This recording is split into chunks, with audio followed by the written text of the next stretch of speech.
রাশিয়ার president Vladimir পুতিনের একটা সফরের পেছনে খরচ হয় প্রায় ৭৫৯ কোটি টাকা। এর পেছনে এক বিশেষ কারণ আছে। পুতিনের বিরুদ্ধে আন্তর্জাতিক ফৌজদারি আদালত বহু আগেই যে গ্রেফতারি পরোয়ানা জারি করেছিল তা এখনো চলমান। তাই স্বাভাবিকভাবে পুতিন যে দেশেই যান সেই দেশ আইসিসি সদস্য হলে তাকে গ্রেফতার করার আইনগত সুযোগ থাকে, কিন্তু বাস্তবে সেই সুযোগ কেউ কাজে লাগাতে চায় না। কারণ পুতিনের ব্যক্তিগত নিরাপত্তা ব্যবস্থা, তার সঙ্গে থাকা বিমানবহর আর আকাশে ভেসে থাকা সুপার প্রোটোকলের সামনে গিয়ে দাঁড়ানোর সাহস পৃথিবীর কোনো দেশ এখন পর্যন্ত দেখায়নি। আর এবার তিনি যখন ভারত সফরে গেলেন তখন পুরো এশিয়া বুঝল কেন এই মানুষটিকে স্পর্শ করা কারো পক্ষেই সম্ভব না। ভারতের রাজধানী নয়াদিল্লির ইন্দিরা গান্ধী আন্তর্জাতিক বিমানবন্দরে পুতিন যেদিন ল্যান্ড করেন তার ঠিক ৩ ঘন্টা আগেই পুরো আকাশসীমা বন্ধ করে দেওয়া হয়। শুধু তাই নয়, এয়ারপোর্টের চারপাশে ৪০ কিলোমিটার এলাকা জুড়ে আকাশপথ সম্পূর্ণ খালি রাখা হয়। কোনো বাণিজ্যিক ফ্লাইট উঠতে বা নামতে পারছিল না। ভারতের মতো ব্যস্ত দেশের জন্য এটা একটা বিশাল সিদ্ধান্ত, কিন্তু পুতিনের কঠোর নিরাপত্তার জন্য এর চেয়ে কম কিছু করার সুযোগ থাকে না। কারণ পুতিন একা ট্রাভেল করেন না, তিনি আসেন তার নিজের ব্যক্তিগত যুদ্ধবিমান বহর নিয়ে। পুতিন সাধারণত তার ব্যক্তিগত বিমান ইলুশিন IL-96 করেই ট্রাভেল করেন। এটি বিশ্বের সবচেয়ে সিকিউরিটিযুক্ত বিমানগুলোর একটি। এই বিমানকে এমনভাবে ডিজাইন করা যেন মাঝ আকাশে যে কোনো রকমের মিসাইল, ড্রোন, ইলেকট্রনিক জ্যামিং, এমনকি শত্রুর সাইবার অ্যাটাক পর্যন্ত দমিয়ে দিতে পারে। এই বিমান এক বিশেষ রাডার জ্যামিং টেকনোলজি ব্যবহার করে চলে, ফলে এই বিমানের 7 কিলোমিটারের মধ্যে কোনো ব্যালিস্টিক মিসাইল বা ড্রোন ঢুকতেই পারে না। কিন্তু আশ্চর্যের ব্যাপার হলো এই বিমান কখনো একা উড়ে না। এই বিমানের দুই পাশে থাকে 8টি MiG-29 যুদ্ধ বিমান, 4টি ডান দিকে এবং 4টি বাম দিকে। MiG-29কে বলা হয় ডগ ফাইটের রাজা, মানে সামনাসামনি যে কোনো যুদ্ধ বিমানকে অ্যাটাক করতে ওস্তাদ।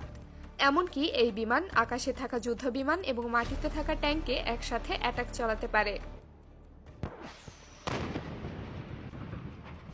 এর আগেও পুতিন যতবার সফরে বের হয়েছেন, পুতিনের বিমানের সাথে এই ফাইটার জেটগুলোকে দেখা গিয়েছে। শুধু তাই না, 29-এর ঠিক পিছনে থাকে রাশিয়ার সবচেয়ে শক্তিশালী 5th generation stealth fighter jet Su-57। এই বিমানকে বলা হয় আকাশের অদৃশ্য শিকারী, কারণ বিশ্বের সবথেকে উন্নত রাডার দিয়েও এই বিমানকে ধরা প্রায় অসম্ভব। Su-57 প্রতি ঘন্টায় 2200 কিলোমিটার গতিতে উঠতে পারে, একসাথে 25টি টার্গেট লক করতে পারে, আর চাইলে 13টি টার্গেটে একই সময় অ্যাটাক চালাতে পারে। বিশ্বের প্রায় প্রতিটি দেশ জানে আকাশে Su-57 থাকলে তাদের যুদ্ধবিমান উড়িয়ে কোনো লাভ নেই।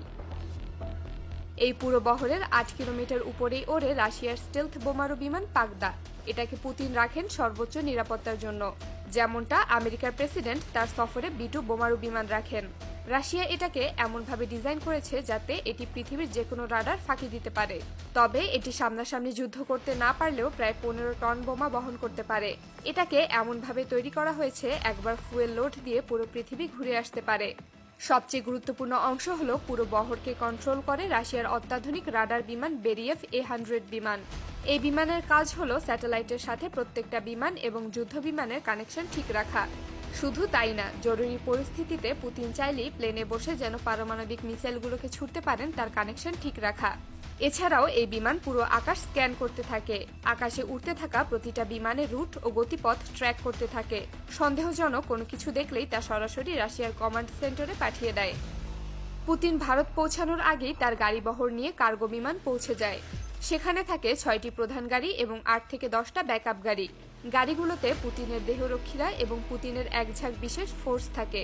পুতিন যে বহর নিয়ে ঘোরেন তা অনেক দেশের পুরো বিমান বাহিনীর চেয়েও শক্তিশালী, আর এই সবকিছুর ব্যয় ছাড়িয়ে যায় 750 কোটি টাকার বেশি।